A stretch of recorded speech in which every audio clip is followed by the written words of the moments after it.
In 2015, there was a huge excitement in the space community. That is because, up until then, the best image we had of the Pluto system was this.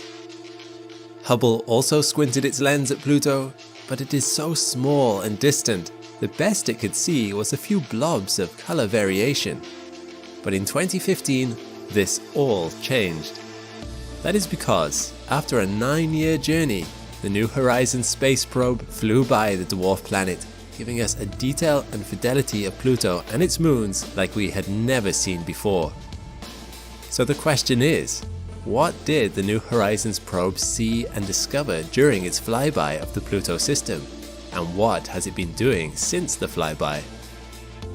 I'm McColgan and you're watching Astrum. Stick with me in this video and I will show you all the highlights from the New Horizons mission to the Pluto system and beyond. Let's first of all give you a quick bit of context in case you are new to Pluto or it's been a while since you last heard about it. Pluto is a remarkably pretty, tiny world, much smaller than our moon. It's found in the Kuiper belt, a dispersed belt of asteroid or comet type objects beyond the orbit of Neptune. Pluto was the last of the traditional 9 planets to be explored. This was due to its distance from us, but also because, can you believe this, it wasn't considered a very interesting celestial object. Thankfully, the team behind the probe pushed hard for this mission to be approved, and in 2006, New Horizons was launched as part of NASA's New Frontier program for medium-budget space missions. The goal of the mission was to get to Pluto as soon as possible, and as such, New Horizons was the fastest launch ever, it being a light spacecraft on the most powerful rocket available at the time, a fully boosted Atlas V. It whizzed past the moon in only 9 hours. The Apollo missions took 10 times as long. On its way to Pluto, it used Jupiter as a gravity assist, which shaved 3 years off the arrival time. It also used Jupiter as a trial run for its systems, taking some remarkable videos and images of the planet and its moons. After this successful trial, New Horizons went into hibernation mode to prevent the wear and tear of its instruments. Leading up to its approach in 2015, the team turned the systems back online, and every day the spacecraft sent back images of the Pluto system. This was an incredibly exciting time for enthusiasts following the story. We began to get hints of what Pluto could possibly look like, and saw how different Pluto was from its biggest moon, Charon. Every day the resolution got higher and higher, and more details could be made out. Yes, there were other scientific goals for the mission, but the most interesting thing to me was what it looked like. Soon there could be seen what looked to be a heart shape on the dwarf planet. On the 14th of July, the New Horizons probe made its closest approach, at only 12,500 kilometers from the surface of Pluto. However, mission controllers didn't get a look straight away. Firstly, the probe was too busy taking a lot of photos during the flyby to send anything back immediately. Once data transfer commenced, they had to deal with the slow uplink speed of only 1 kilobit per second. Further to that, there was a 4.5-hour latency between the spacecraft and the Earth. But what it saw and sent back was spectacular. Mountain ranges, ice plains, glaciers, and an atmosphere. It also had a good look at some of Pluto's moons. Let's go into detail about what it actually discovered during this flyby. One of the first things observed about Pluto is its unusual relationship with its moons. For a start, Pluto's biggest moon, Charon, orbits very closely to Pluto and is also very big in comparison. This means that the barycenter of the two objects, or in other words, their center of mass, is outside the primary object. They actually both orbit around a point in space. Not only that, but both objects are tidally locked to each other. This means that if you stand on one, the other won't move from that point in the sky. This is very unusual because while some moons are tidally locked to their parent planet, the planet is not also tidally locked to the moon. Charon is very different visually from Pluto, being much darker. This implies they are not from the same origin. The rest of Pluto's moons are very small, only a few kilometers across. Their orbits are exceptionally circular and are all coplanar with Pluto's orbit. The geology of Pluto is very interesting. The biggest visible feature on Pluto is this giant heart shape, which wowed the world when it first came into view. It has since been named Sputnik Planitia. It is the size of Texas, and it has a strong color contrast to the surrounding area. This is because it is a giant ice plain. In fact, during the flyby, it was confirmed that 98% of Pluto's surface is composed of nitrogen ice. On average, the temperature on the surface of Pluto is minus 229 degrees Celsius, which means water ice would be rigid and brittle. On the other hand, nitrogen ices at this temperature act like water ice on Earth, meaning it can flow as glaciers.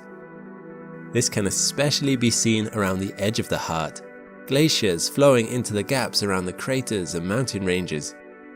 The ice plains themselves have giant polygon shapes across the entire area. There are also no craters, which means it must be a relatively new feature, or a feature that is being continually renewed. It is perhaps only 10 million years old. The polygonal cells show ridges on them which are likely caused by sublimation, the process of an ice turning directly into a gas.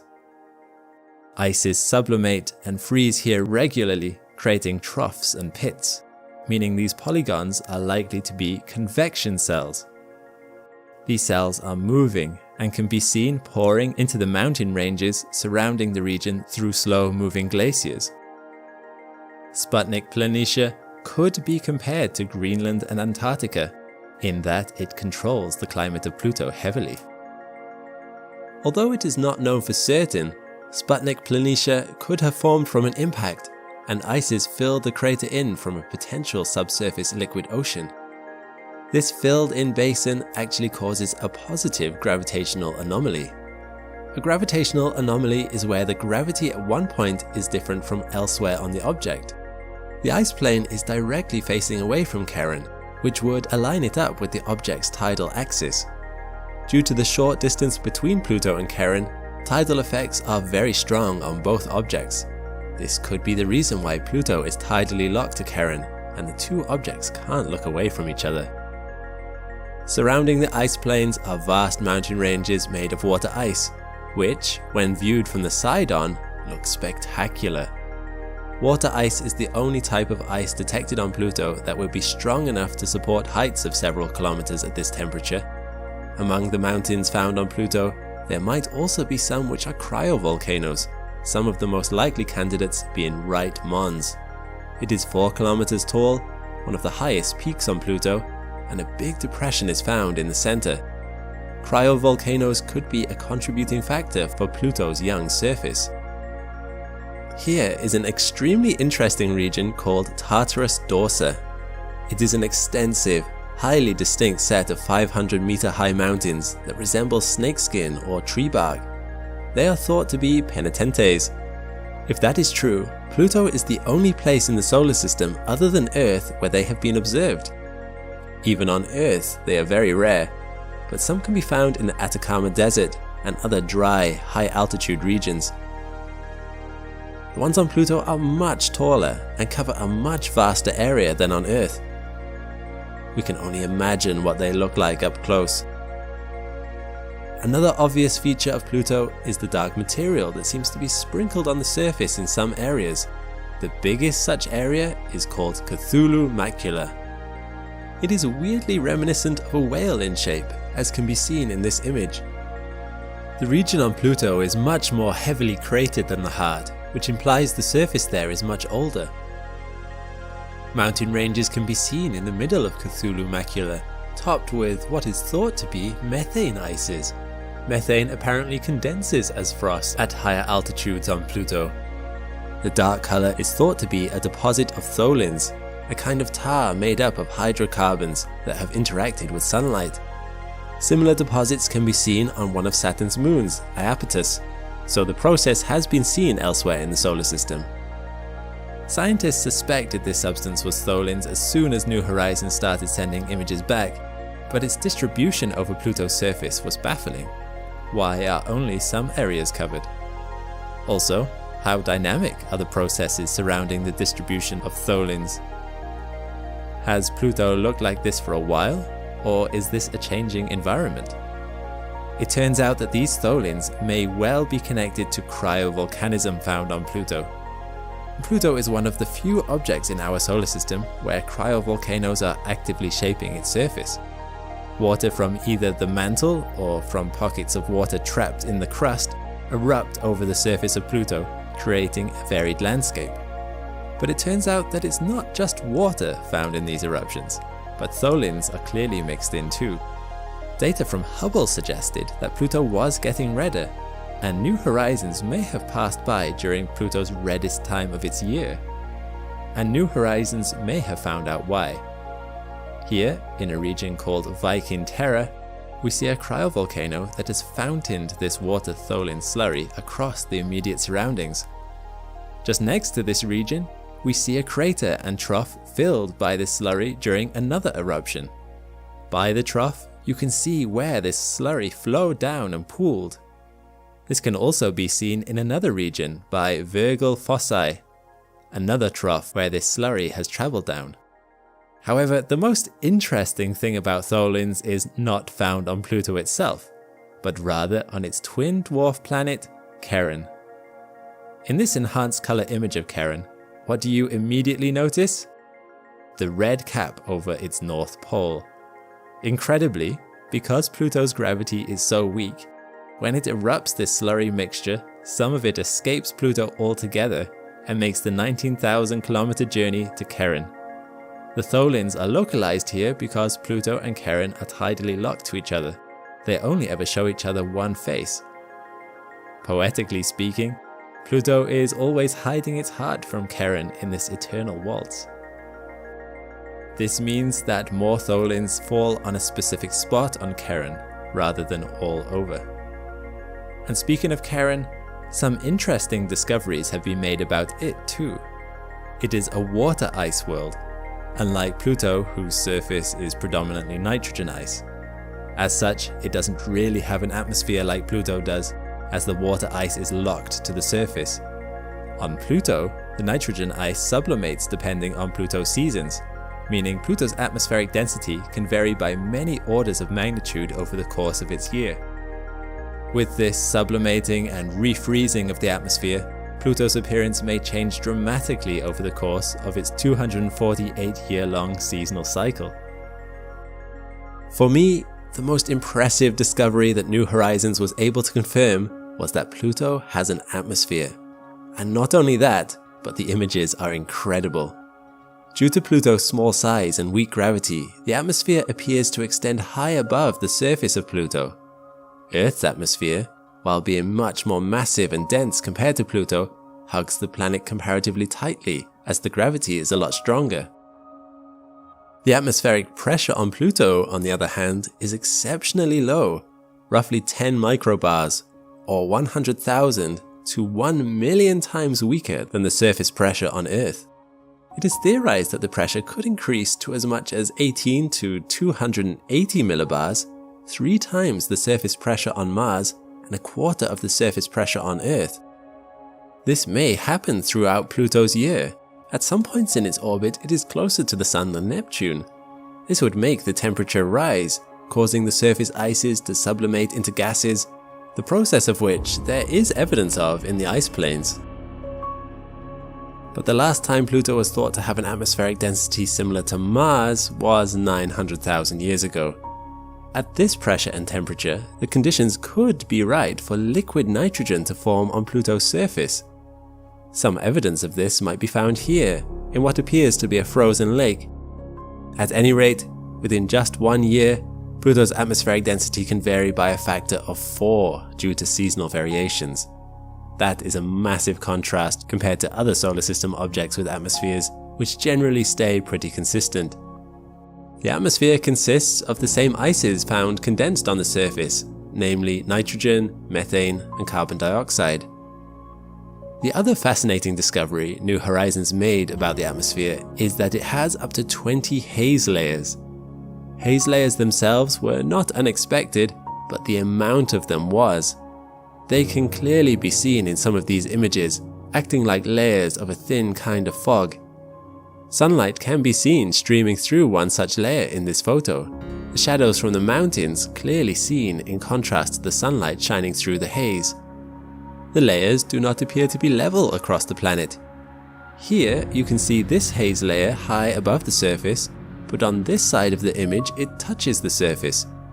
On a side note, to me these are the most breathtaking photos of Pluto, and I purposefully saved them until last. You can truly appreciate depth and the scale of the mountain ranges, Pluto almost seeming like a toy replica due to the extreme topographical relief. But these mountains appear so high because Pluto is so small and its gravity is not strong enough to pull them down. In June 2020, scientists released a paper stating that under Pluto's surface is believed to be an ocean of liquid water, very much like the icy moons of the gas planets. It was originally thought that Pluto formed cold, being so far away from the Sun. However, evidence from New Horizons suggests that this is not the case, but rather it started off hot. This means it's always had an ocean, and if that is true, then there is a case that habitability on Pluto may be just as good as habitability on the closer icy moons. In fact, if Pluto is the standard for dwarf planets found in the Kuiper Belt generally, there may be many more habitable worlds out there. How do we know it had a hot start? There is evidence of expansion, not contraction, on its surface. These cracks show the crust is moving apart, not folding over itself. If this is true, and Pluto had a hot start, perhaps with bombardments from other planetesimals heating it up during the early stages of the solar system, it could be that shortly after it was formed, it would have had enough thermal energy that it was once an ocean world. This really puts a new perspective on how the solar system formed. While the absence of craters is limited to Sputnik Planitia, it is amazing how few craters there are on Pluto and Charon generally. This might not just be because their surfaces are young, but perhaps the Kuiper Belt is more devoid of smaller objects than we may have first thought. The flyby was over in a matter of days, and New Horizons started heading deep into the Kuiper Belt. New Horizons had travelled so far from Earth at this point that when it looked at our closest star system, Alpha Centauri, it was clearly in a different place from New Horizons' perspective than from ours.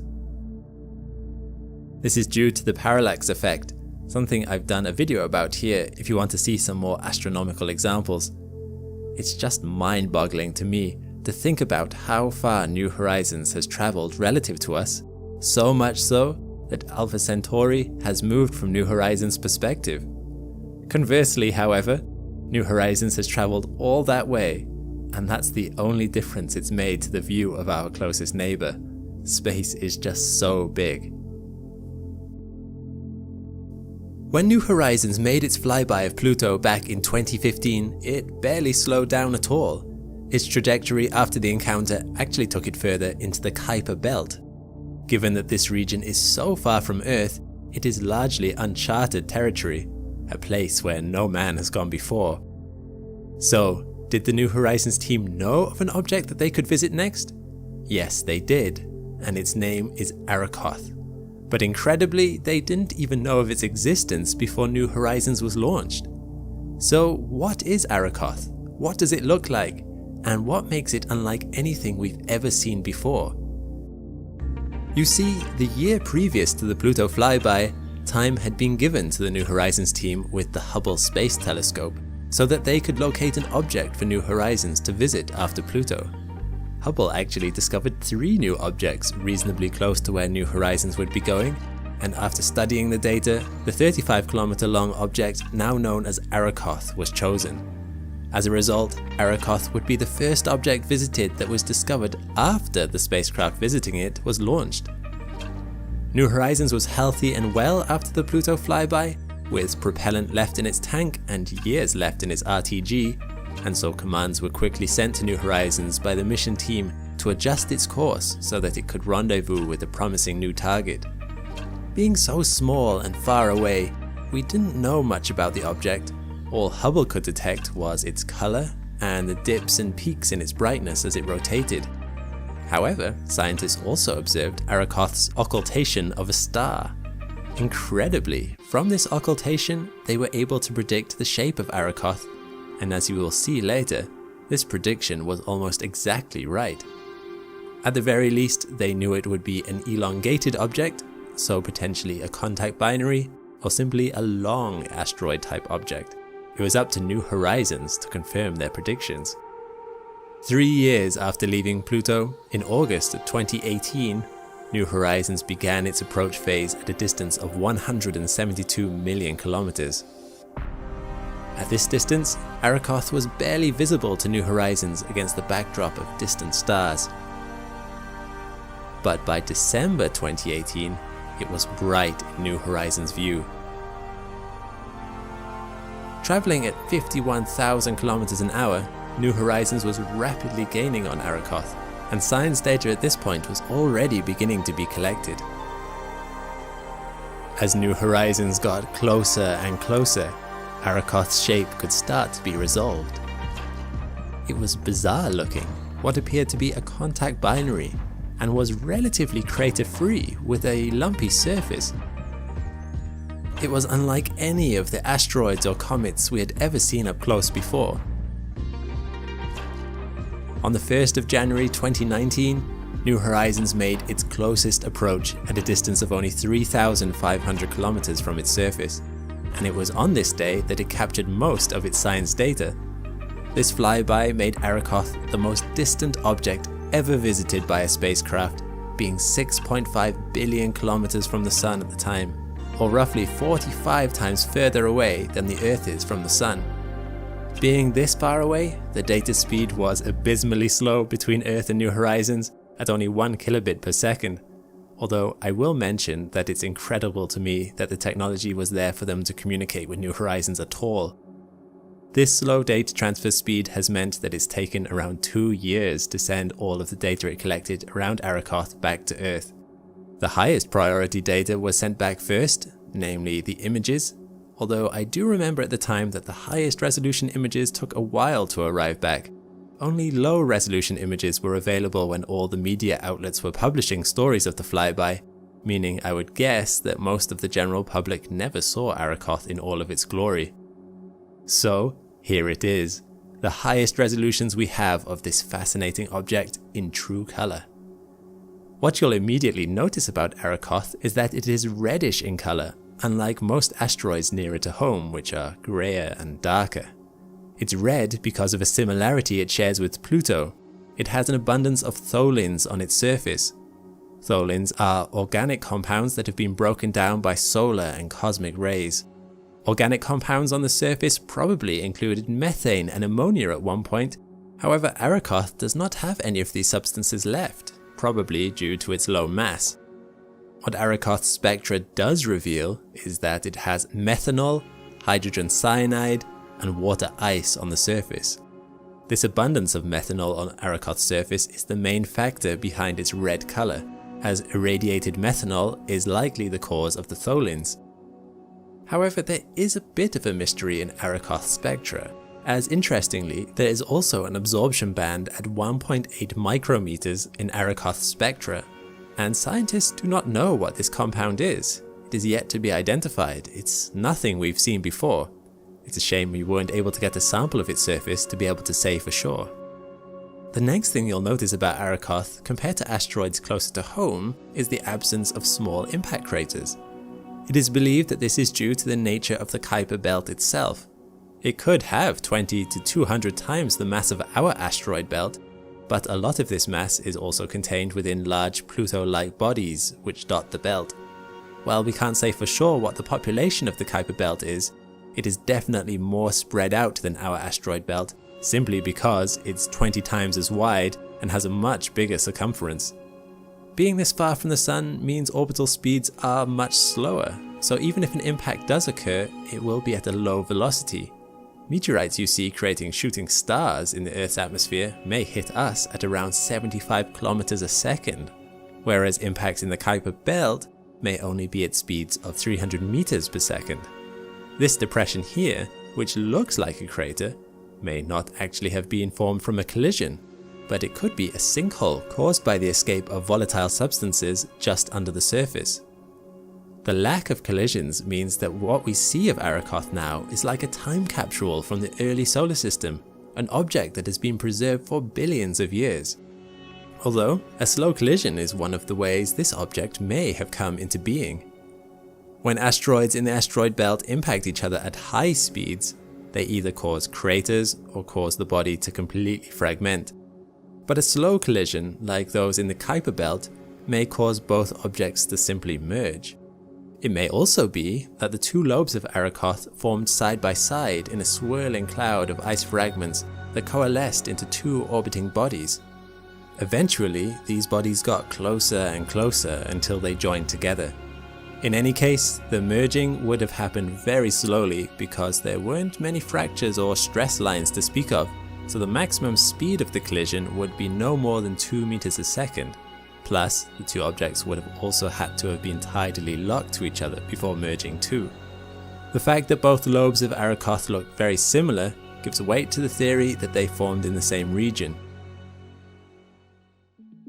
Before Arrokoth got its formal designation, you may have known it by a different name. It was originally nicknamed Ultima Thule. Now, the individual lobes are known as Ultima and Thule. You'll also notice some very bright regions on the surface. The ones in the crater are probably from avalanches as material fell inward after the sinkhole appeared. The other major bright patch is found around the connecting point between the two lobes. It's not known with certainty why this region is brighter, but theory suggests that this region sees the least amount of sunlight, so perhaps volatile substances can build up here, like ammonia ice. It could also be that because this region would be the center of gravity of the object, loose material rolls down the lobes to collect in the center. With a density of only 0.5 grams per centimeter cubed, Arrokoth is not going to be densely packed, but it is probably porous. Volatile materials would have escaped the interior of the object over time due to an internal heat source, but then these materials would freeze on the surface, leaving behind only rocky remains inside. This heat source can still be detected to some degree, as models suggest that Arrokoth should only be 12 to 14 Kelvin. However, New Horizons found that it was in fact 29 Kelvin. That is still extremely cold, just not quite as cold as we were expecting. There's one last mysterious characteristic of Arrokoth that isn't immediately apparent from these images, that only got discovered after trawling through the New Horizons data. And that is that Arrokoth is in fact much flatter than we would have expected. We didn't notice it at first because Arrokoth rotates like this, meaning we didn't see too much of it lit up from a side angle. We don't really know why it's flat. Maybe it was due to centrifugal forces when the individual lobes formed, implying it was spinning a lot faster than it is today. Or maybe it's due to the way Arrokoth orbits and rotates, meaning one side of the object is constantly exposed to the sun for decades at a time. This would cause volatile substances to escape only on one side, until later in the year when the other side is exposed to the sun. Research is still underway to model the cause. As New Horizons left Arrokoth, it looked back and caught one last glimpse of its silhouette against the backdrop of stars. Who knows if Arrokoth will ever be visited again, so it may well be that this is the last close-up view that we will ever have. What's next for New Horizons? Well, it still has life in its battery and 11 kilograms of fuel still on board, so the hunt is now underway to search for any additional targets. Beyond that, it will follow the path of the Voyagers, passing through the heliosphere of the solar system in the 2030s. Even if no other Kuiper Belt object can be discovered close enough to its current trajectory that it can do a third flyby, the New Horizons team is already submitting proposals for an extended mission that will have a completely different focus. They want to convert New Horizons into a highly productive observatory, conducting planetary science, astrophysics, and heliospheric observations that no other spacecraft can, simply because New Horizons is the only spacecraft in the Kuiper Belt and the Sun's outer heliosphere, and far enough away to perform some unique kinds of astrophysics. Those studies would range from unique new astronomical observations of Uranus, Neptune, and dwarf planets, to searches for free-floating black holes and the local interstellar medium, along with new observations of the faint optical and ultraviolet light of extragalactic space. Beyond that, New Horizons has already given us a wealth of data on Kuiper Belt objects that we would not have known about otherwise. Who knew that this is what Pluto would look like? That Charon has a red cap? That Arrokoth would be flat? And considering these are the only Kuiper Belt objects we've ever seen up close, there's bound to be a lot more out there that's still waiting to surprise us. Pluto is a captivating member of the solar system, but whenever I make an Astrum video about it, for all that I cover, I can never cover everything. Sometimes my videos leave you in the comments with questions unanswered, like, why is Pluto so hard to see from Earth when telescopes like Hubble can see distant galaxies? How is it that New Horizons photos of Pluto were so illuminated when it's supposed to be so dark out there, so far from the sun? I love these sorts of questions, as the answers to them give us a fascinating insight into the way the universe works. So, if you've ever had questions about Pluto, this might just be your moment. It's time for you to get some answers. I'm Alex McColgan, and you're watching Astrum, and I'm going to answer 4 of your top questions about Pluto. The answers to these questions will be intriguing, unique, and even emotive. But let's jump right into it. How can Hubble see distant galaxies clearly, but not Pluto?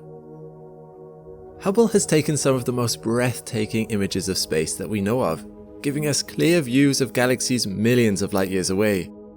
And yet, it struggles to take clear images of celestial bodies much closer to us, like Pluto and other trans-Neptunian objects. Surely that doesn't make sense. How can it see something so clearly so far away, and yet the most detailed view of Pluto is this? The answer is a lot simpler than you may think. It's all about the angular diameter of the object in question. This fantastic image is the Andromeda Galaxy, a galaxy found roughly 2 million light years away from us. You might think that this distance would make it relatively small from our perspective. But even though it is so far away, use a high exposure camera and you'll find that it is actually 6 times bigger than the Sun or a full moon in our sky. This is because it is big, 220,000 light years across, and at that size, 2 million light years away from us is not enough to make it seem tiny. Its size and distance from us means that it covers 3 degrees across the night sky. It is so big, in fact, that when Hubble looked at it, it couldn't see the whole thing in one go. It simply couldn't zoom out enough. So this image is actually a mosaic of hundreds of Hubble exposures, and even then, they couldn't fit the whole galaxy in at once. This is true of other galaxies as well. Now, most galaxies aren't as close or as big as Andromeda, but they are still big enough for Hubble to image them and see interesting details while it's at it. Here's the Pinwheel Galaxy, 21 million light years away.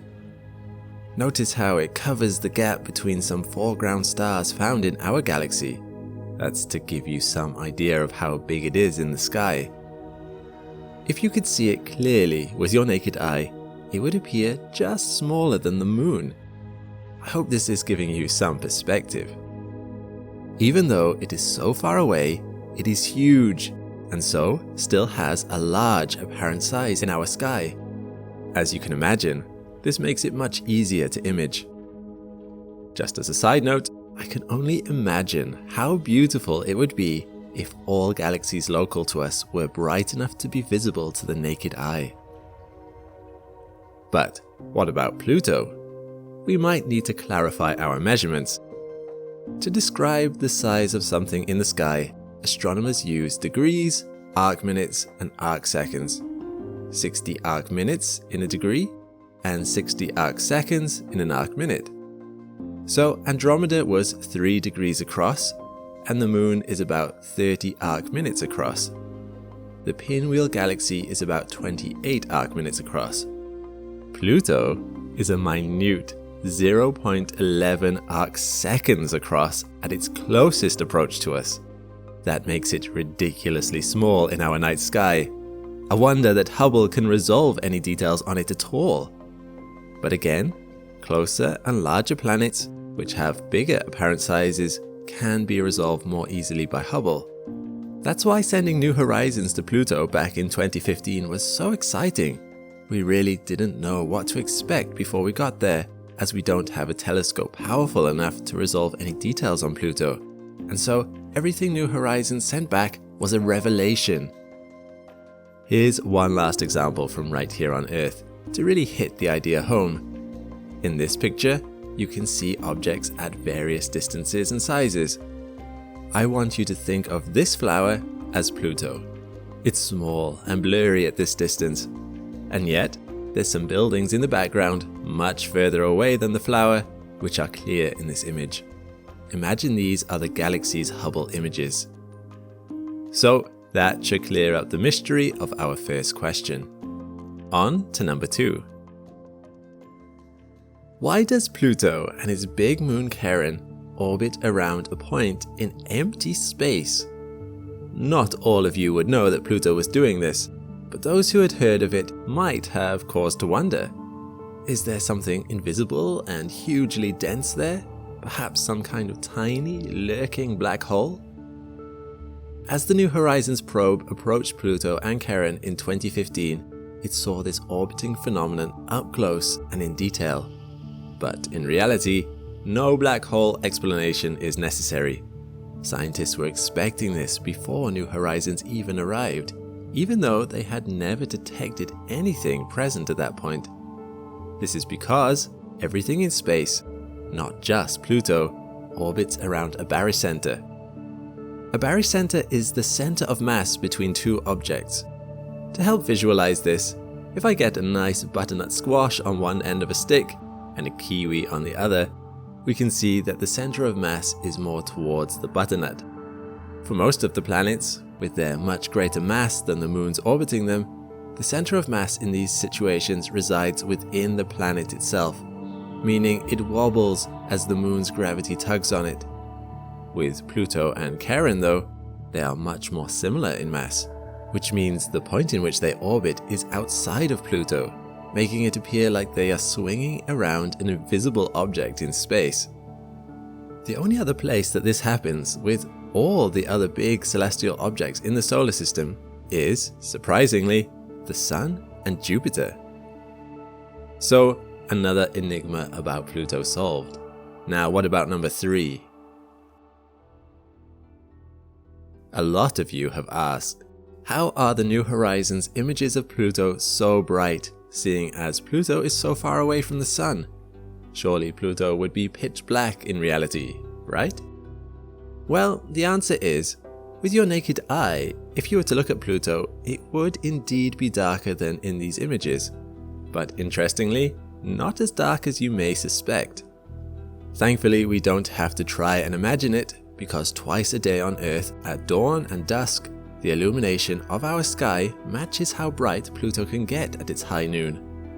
NASA calls this Pluto time, and you can check this website out to find out when it will happen next where you are. As you can see, it's Pluto time here, and my mobile phone camera can still easily take a video. Pluto is an average of 40 times further away from the Sun than the Earth, and only has a 1600th of the sunlight. Direct sunlight on Earth is 100,000 lumens per square meter, so on Pluto it would be around 60, the equivalent to an indoor stairway or corridor lighting. Even if that level was a problem for our cameras, we can still see darker objects by utilizing longer exposure times. Here's nighttime where I am, and with a 15-second exposure, my camera can pick up a lot of details. And if it still appears dark, I can always up the brightness afterwards in some editing software. So there you go, why Pluto appears so bright in New Horizons photos.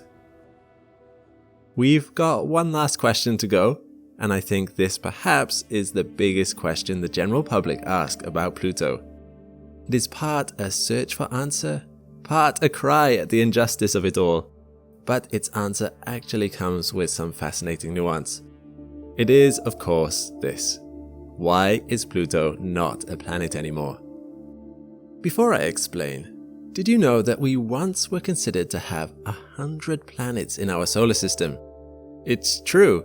Throughout the ages, the number of planets in our solar system has gone up and down quite a lot. And no, before you ask, this is not because planets suddenly appeared and disappeared, but rather due to how they were discovered.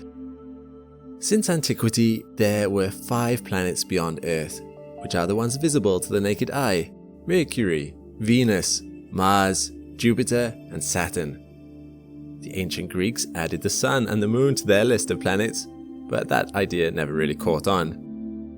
In the late 1700s, Uranus was discovered, which was revolutionary at the time, as no one considered there could be more planets beyond the visible 5.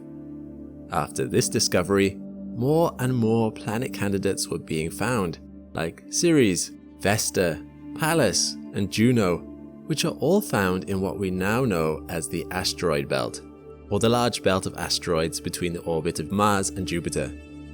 But these were not initially listed as asteroids. In science textbooks in the early 1800s, they were all listed as planets. In the middle of the 1800s, Neptune was discovered, and within a few decades, we had quite a list of planets on our hands. There just wasn't a clear distinction between the 8 planets we know today and the large asteroids that were being discovered. By the 1860s, over 100 asteroids had been found, and they were finally given their own distinct classification as asteroids. Asteroids were described as objects that couldn't be distinguished from stars by the fact that they move across the sky. So you might as well ask why Pallas isn't considered a planet, or demand justice for Juno. A lot of people in the world feel like Pluto has been hard done by, but Pluto was just another victim of this ruthless refinement of categorization. In 1930, Pluto was discovered, and with the excitement of finding something so large and distant, it was classified as a planet. However, within a few decades, it was discovered that it didn't follow the conventions of traditional planets. The planets we know have circular orbits that align roughly with the plane of the solar system. Pluto, on the other hand, orbits at an angle to the solar system, and its orbit is so elliptical that at some points during its year, it's closer to the Sun than Neptune. But it was also unique, so no one minded it being called a planet. But then in the 1970s, Pluto was discovered to be a lot tinier than expected. It turned out that its mass is only 1/6 of our moon. This made things a little awkward. Why call Pluto a planet, but not our moon, when it was so much bigger than Pluto?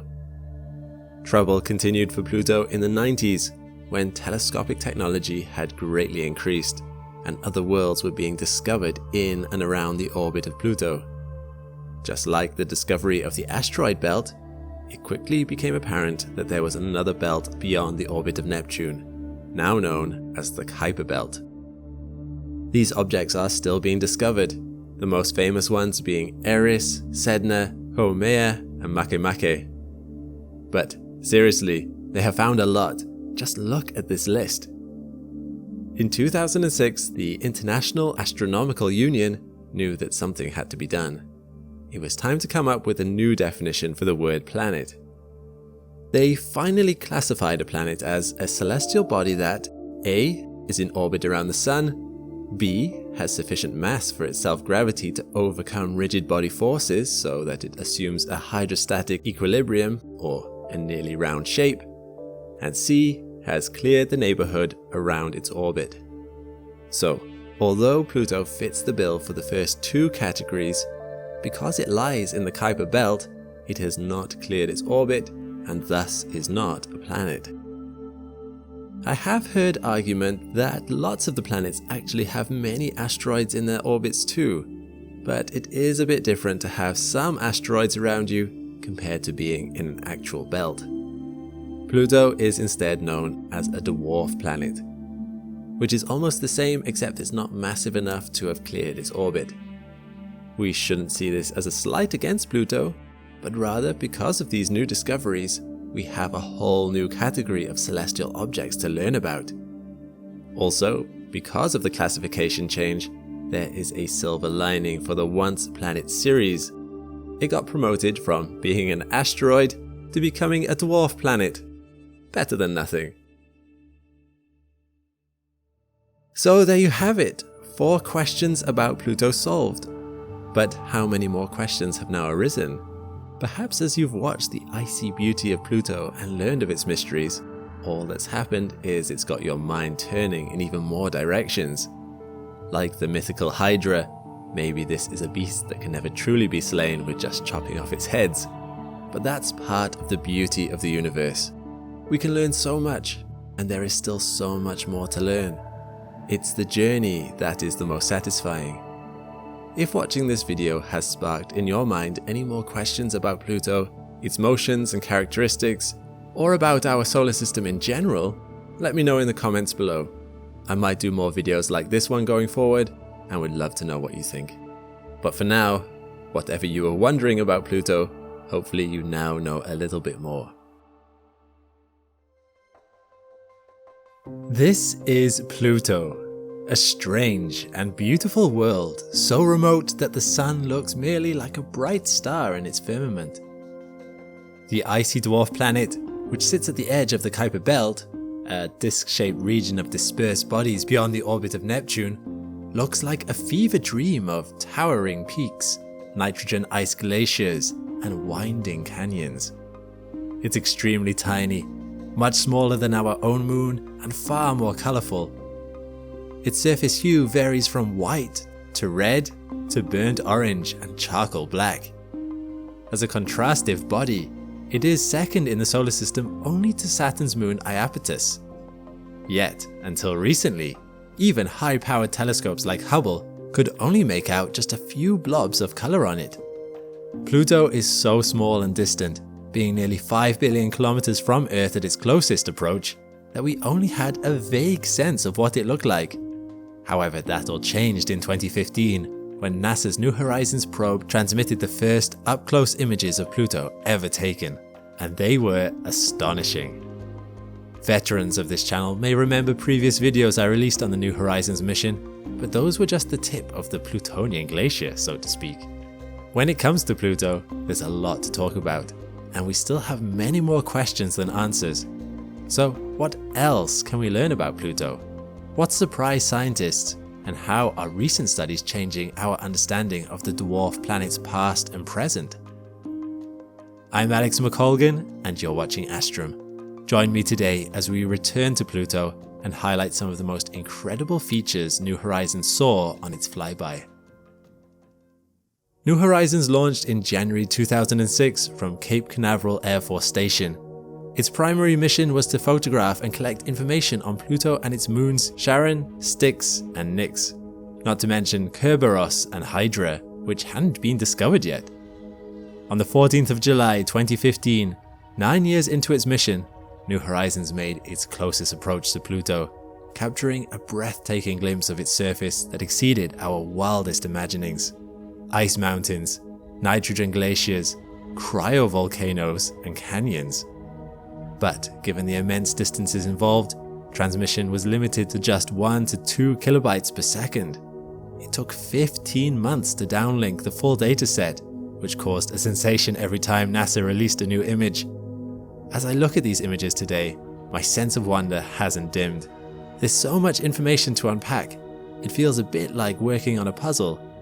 And like any good puzzle, the fuller picture only reveals itself after you've taken the time to piece it together. Let's start with a unique feature called the brass knuckles, located near Pluto's equator. It is comprised of 6 lowland regions, called maculae, with an average width of 480 kilometers, each roughly the size of Iceland. If we take a closer look, we can see that they are interlaced with a network of canyons. From west to east, they are Krun, Ala, Balrog, Vukabkame, Hankame, and Mengpo. Each of these names come from a different netherworld spirit from world mythology. So, for those Lord of the Rings fans watching, you'll be excited to know that Balrog Macula is a reference to that wizard battling demon of Middle-earth. We think the brass knuckles get their dark colour from a tar made of tholins, which are hydrocarbons formed from the interaction of methane and nitrogen with cosmic rays. Tholins are in abundance throughout Pluto, such as here, in the neighbouring whale-shaped region known as Cthulhu Macula. The reason the brass knuckles appear separate is that each macula is divided by towering uplands covered in ice. These uplands stand several kilometers tall and are likely made of frozen nitrogen, methane, and carbon monoxide on top of a bedrock of water ice. On Pluto, water ice is strong enough to form mountains because of its low gravity. Nitrogen ice, however, is much softer, which is why it tends to flood the lowlands on Pluto. One can only imagine what these colossal ice mountains must look like from the canyon's perspective. Nitrogen is the most common material on Pluto's surface, 98% of it in fact. Nitrogen ice also accounts for a large part of Pluto's most iconic feature, its heart-shaped region known as Tomba Regio, named after Pluto's discoverer Clyde Tombaugh. The western lobe of the heart is a smooth basin filled with nitrogen ice called Sputnik Planitia, while the eastern lobe is much rougher. In this image you can see the relief in remarkable detail. Scanning from west to east, you can almost feel the difference with your fingertips. The eastern side looks pitted, like an orangish skin. Scientists think Pluto's winds are carrying nitrogen from Sputnik Planitia up into the atmosphere and depositing it back into these eastern uplands, which is why their albedo is so high, albedo being the measurement of how much light a surface reflects. Notice how the uplands have a bright, icy sheen due to all the nitrogen ice deposited there. We think that some of that nitrogen, in turn, slides back into the lowlands via glacial flow, meaning the western and eastern halves of the heart have a transactional relationship. It's an unusual arrangement, but who are we to judge? Over on the western side of Sputnik Planitia is a towering mountain range called Al-Idrisi Mons. Here, the winds blow tiny particles of methane ice towards the mountains and deposit them back onto the surface like grains of sand. This is remarkable in itself, since Pluto's atmosphere is very thin. We didn't expect its winds to be capable of this kind of transport. Most likely, these methane particles are uplifted by sublimating nitrogen ice, the process which a substance changes phase from solid to gas. We think the sublimating nitrogen rips tiny grain-sized particles of methane ice, which carry up into the atmosphere and settle closer to the mountains. These methane deposits form a vast 2,000 square kilometer field made of transverse dunes, somewhat resembling those in China's Taklamakan Desert or California's Death Valley. But unlike those deserts here on Earth, these dunes form in frigid temperatures of -230 degrees Celsius. The tiny grains of methane that form the dunes are much lighter than sand, and in Pluto's low gravity would likely feel like dust spilling through your fingertips. However, given the -230 degree temperatures, I wouldn't recommend trying. The dunes aren't the only item of interest in this corner of Sputnik Planitia. On the western side of the mountains is a deep trench, which you can see as the dark blue band on this colorized elevation map. Based on our measurements, the peaks adjacent to the trench vary from 200 meters to 1 kilometer in height, while the furthest peaks are much higher, reaching 3 kilometers in height, nearly as tall as the Rocky Mountains. This means the mountains get taller as you move further from the trench. Why is this significant? Well, we think it might be connected to what's going on underneath Pluto's surface.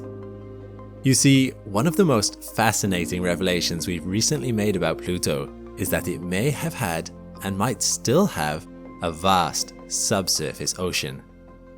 This is a characteristic it would share with several moons in our solar system, such as Ganymede, Europa, and Enceladus.